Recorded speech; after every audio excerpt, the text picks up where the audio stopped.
Good day. Today I would like to take you and share with you the importance of mill liners inside your milling and scrubbing application. The perception is that cheaper liners gives the lowest cost, but in reality the best grind equals the best profit. Mill liners is responsible for about 90% of the efficiency inside your mill, but only accounts to about 10% of the operating cost inside your mill. Reasons for lining mills and scrubbers.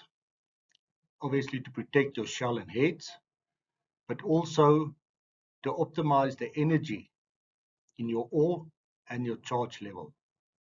Typical comminution mechanisms used inside a mill or scrubber is cascading, rolling, or cataracting, and typically used to wash the material as well. Comminution mechanisms, the breakage, impact, when a bigger particle impacts on a smaller particle, normally in normal mills, it's on a ball impacting on a particle. Abrasion shear, when two particles rub against each other. Attrition, when a smaller particle gets trapped between two bigger particles, typically balls. Compression is when the whole charge pushes down on top of each other, and I will illustrate a bit later in a Rocky DM simulation. Comminution cost. The cost of mill liners is often considered to be a high value purchase.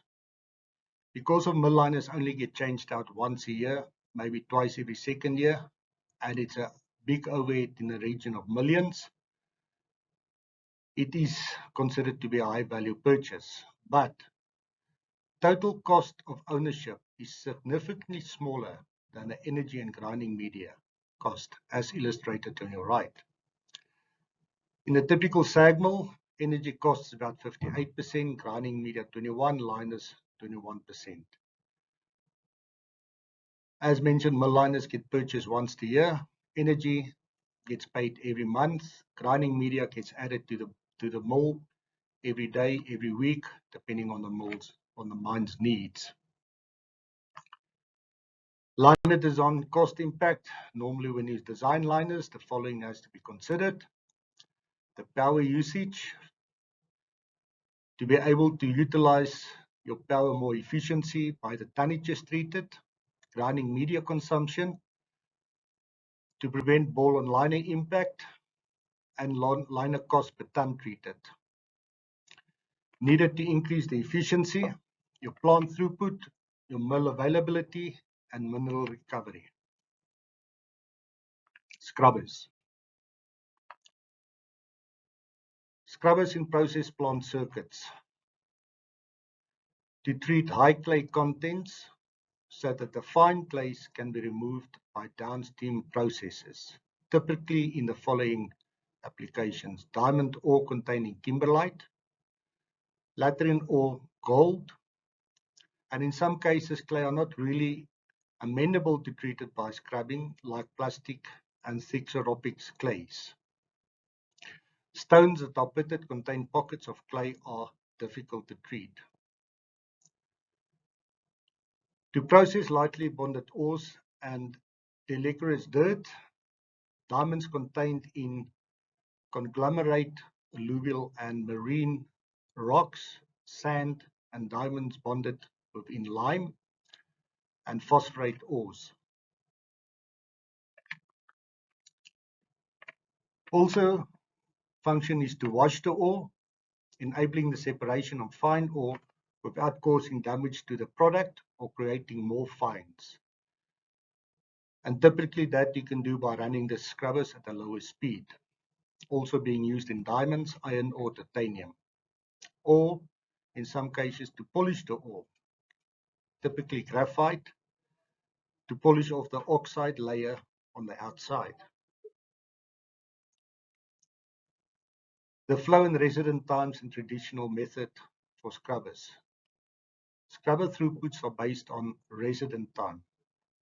And basically the volume of the scrubber, it's the length times the diameter of the scrubber, the volume of the charge is normally at 26% range, around about there. The scrubber length to diameter ratio can be 2.25 to 2.7 to 1. The hydraulic gradient along the length of the scrubber is the difference in the diameter of the feed inlet and the discharge over the length of the scrubber. Normally, the inlet diameter is 2.5 to 3 times the largest particle size that you feed into the scrubber, plus a distance of thickness of the chute walls and the liners plus clearance between the OD of the chute and the ID of the trunnion line. Typically on a feed minus 250 millimeters, you'll have an 800 millimeter inlet. The outlet diameter is typically 3 times bigger than the inlet diameter to create the correct gradient. Resident time difference. Hard incompetent ore would have a short residence time of plus minus 60 seconds to 1.5 minutes. The ore that breaks down, and if that is a plant needs, is plus minus 2.5 minutes. Scrubbers treating permafrost, and normally hot water is added to break down the particles.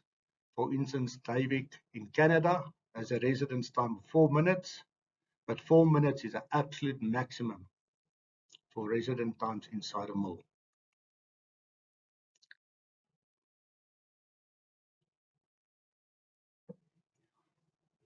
Operating parameters for a scrubber.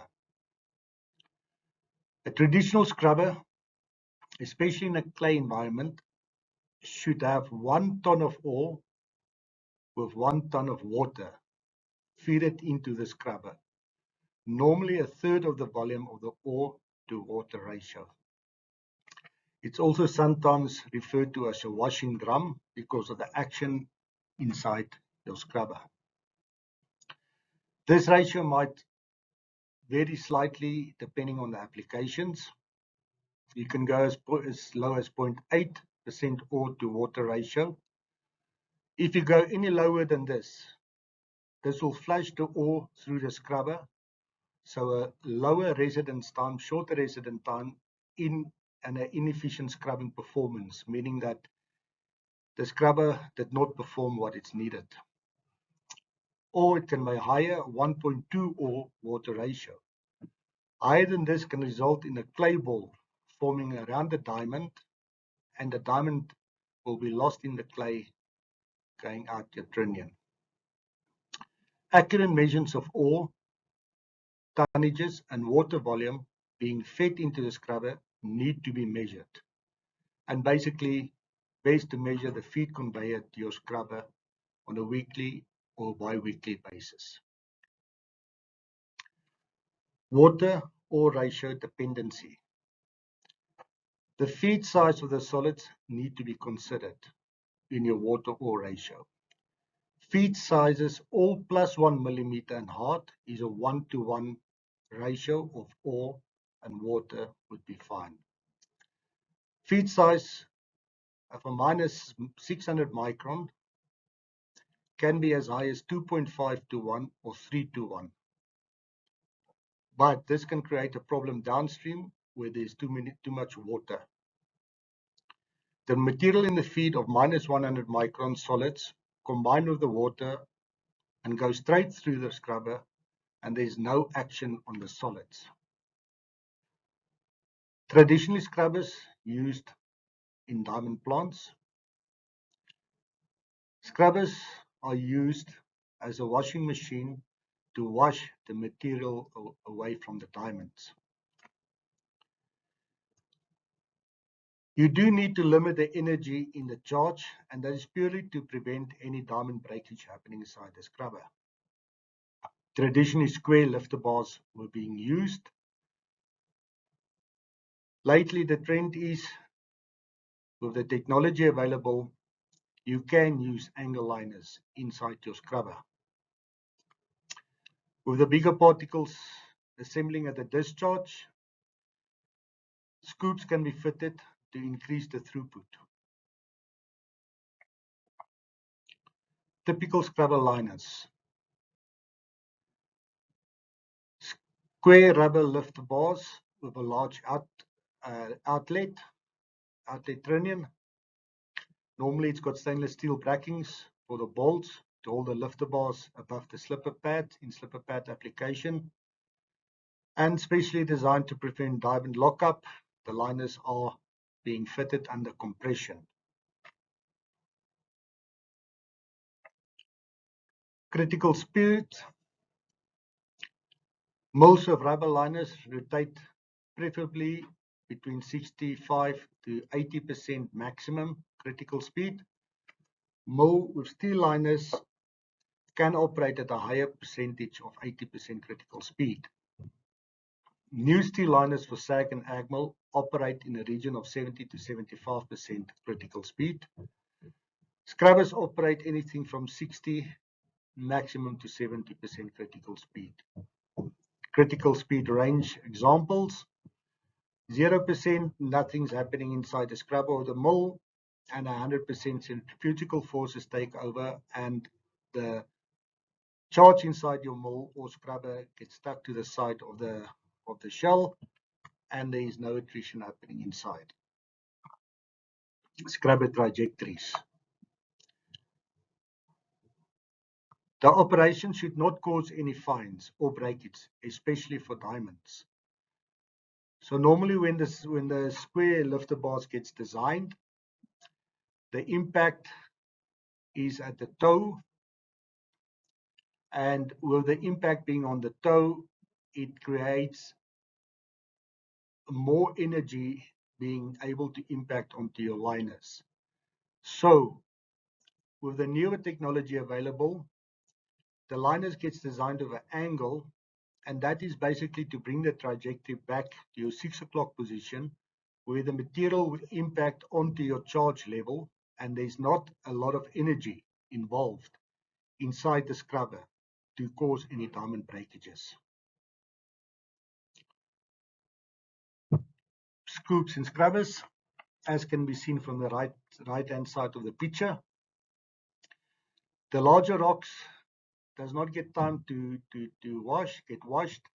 Because of the weight, it normally assembles at the discharge trunnion right at the bottom, and that creates volume problems for new material to get in your scrubber. And as per illustrated in the middle photo there, scoops can be fitted on your discharge to remove these larger rocks, creating more volume for new material to be fed into your scrubber. A Kawasaki preferential mill. This is basically a mill that's being used on the vessels for the BS Marine. Applications is a controlled force to limit the damage or breakage of diamonds. We illustrate a bit later. And it's especially to treat the G shells where the diamonds get trapped inside a shell and need to create just enough energy to break that shell, but not the diamonds. Preferential mill operation. As can be seen, this mill is being used with balls. Grinding media is added to this mill, but it is very controlled. They must control it very carefully in terms of the mill ball charge and the mill ball size to prevent diamond breakages. Very online dependent on feed rate and also the number of mills on a vessel, the speed, and the water addition rate.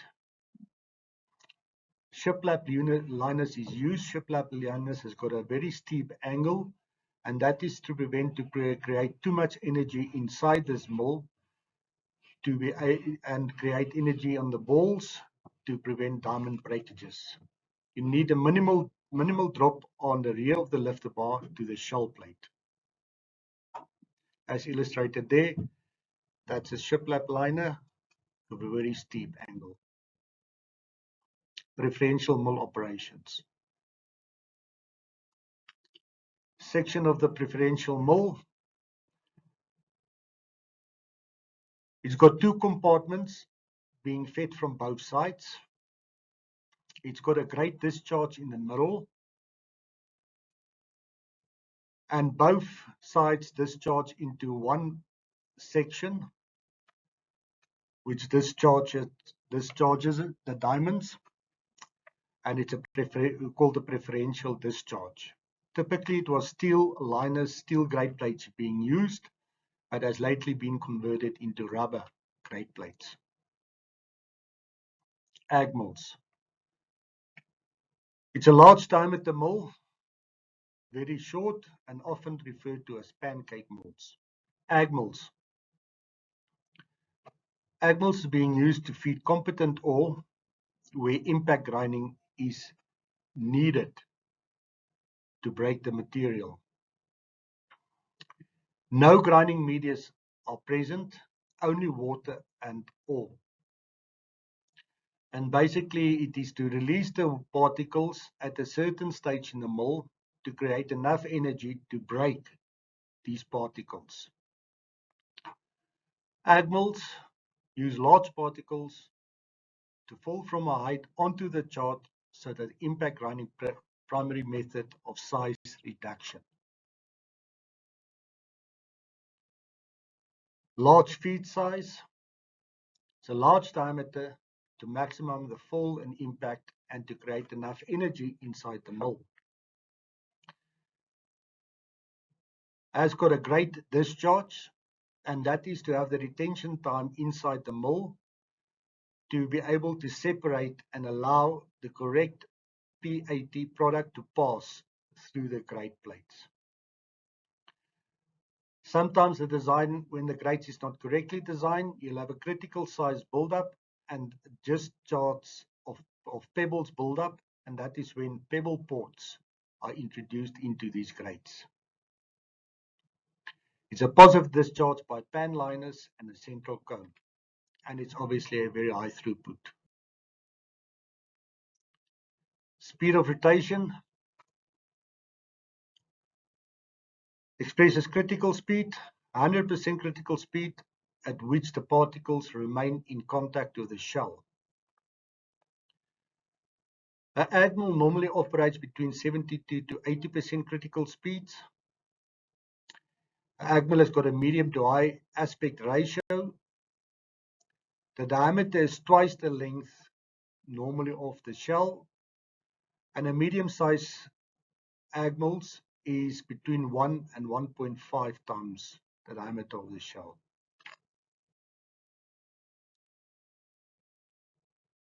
Liners in an ag mill. In any mill application on any plant, the mill is the only piece of equipment that grinds. Nothing else grinds on a plant, and all the auxiliary equipment is totally dependent on what the mill gives them to separate. Trommels, screens, cyclones do not grind, they only separate what the mill gives them. The biggest contributor of liners inside a mill is also responsible for the efficiency inside the mill, and is very often overlooked. Liners are responsible for creating the correct energy inside a mill to break the particles into the correct size for liberation. A good liberation is always a question of diamond breakage or damage, but if the correct liners are designed, minimal damage should occur inside your ag mill. Zones inside a mill. As mentioned a bit earlier, the different attrition mechanisms inside the mill. You've got your cataracting, when the bigger particle impacts on the smaller particle. You've got your kidney shape, where attrition and compression grinding is applicable. And on the toe, as mentioned, where impact grinding is happening. And cascading. That is where outside of the kidney shape where the material gets trajected by the profile of the liner. Rubber liners for ag mills. Normally it's a large lifter bar. It's heavy duty and increased with a mechanism support, meaning the bolts holding the liners. And that is why a high duty insert T-bolt is normally used, because there's high forces involved. 100% grade discharge is to retain the large particles inside the mold, getting a chance to be grind to the correct size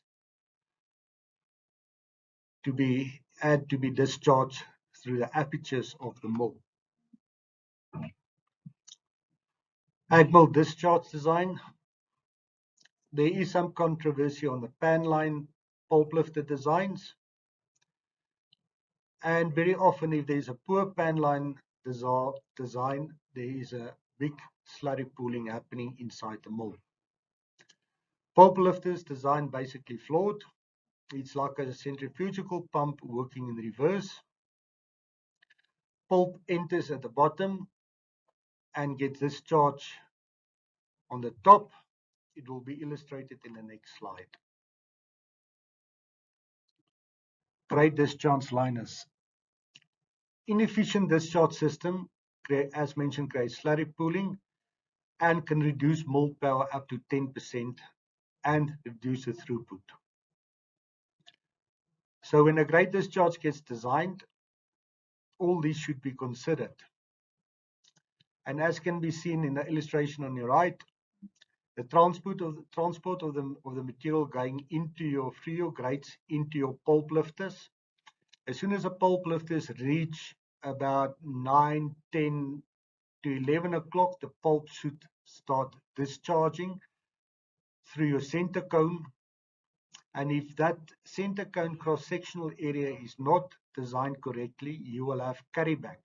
Carryback is material that did not get discharged when the mill were rotating, and it prevents from new material entering the pulp lifters. So basically, the aperture sizes, the cross-sectional area, and a gooseneck design must be looked at very carefully to prevent your ag mill being inefficient. Rocky DM simulation. This is a typical design of a ag mill liners. And just to illustrate the impact and the energy created inside your mill to prevent any diamond breakages. As can be seen, the cataracting, the material gets picked up, it gets thrown into the charge, not directly onto your mill liners, because directly onto your mill liners might cause diamond breakage. You get your attrition grinding happening inside your kidney there, where there is not a lot of energy, and basically just cleaning the material and liberating the diamonds from the ore. Interesting study that was done, or conversion that was done from Cullinan in 2017. Petra Diamonds decided to decommission their old scrubbing plant and put into ag mills. It's a CDM milling circuit with an ag mill and a grade discharge. And during commissioning, this is what the process plant milling circuit looks like. Can be seen there's two ag mills with a silo and an HPGR system. This is a Cullinan comparison of old and new CDM plants. They used to get a 2.8 metric tons run of mine. The ag mill with two mills, they run it up to 6 metric tons. Over 4 metric tons run of mine increase. The footprint, approximately on the old scrubber plant, 27 hectares and 4 hectares. As can be seen going down, there was a big advantage in throughput in footprint, in operating equipment, in space that was saved in terms of implementing the new AgMill plant. When this paper was published, they were still busy commissioning and just finished commissioning this plant. The plant is running in a steady state now. And just after commissioning, it has achieved the design throughput. The mill circuit is capable of producing a wide range of product particle size distribution to cater for different production requirements in comparison with a conventional states crushing circuit. As mentioned, this was did just after the commissioning. They need to still fully understand the impact of the milling circuit on liberation and diamond damage. A lot of work has been put in to focus on completing the optimization cycle of the circuit, and there is a new paper planned to present shortly. Just a bit of acknowledgement, Petra Diamonds, ThyssenKrupp, and the South African Institute of Mining. Mill liners, typical mill liners.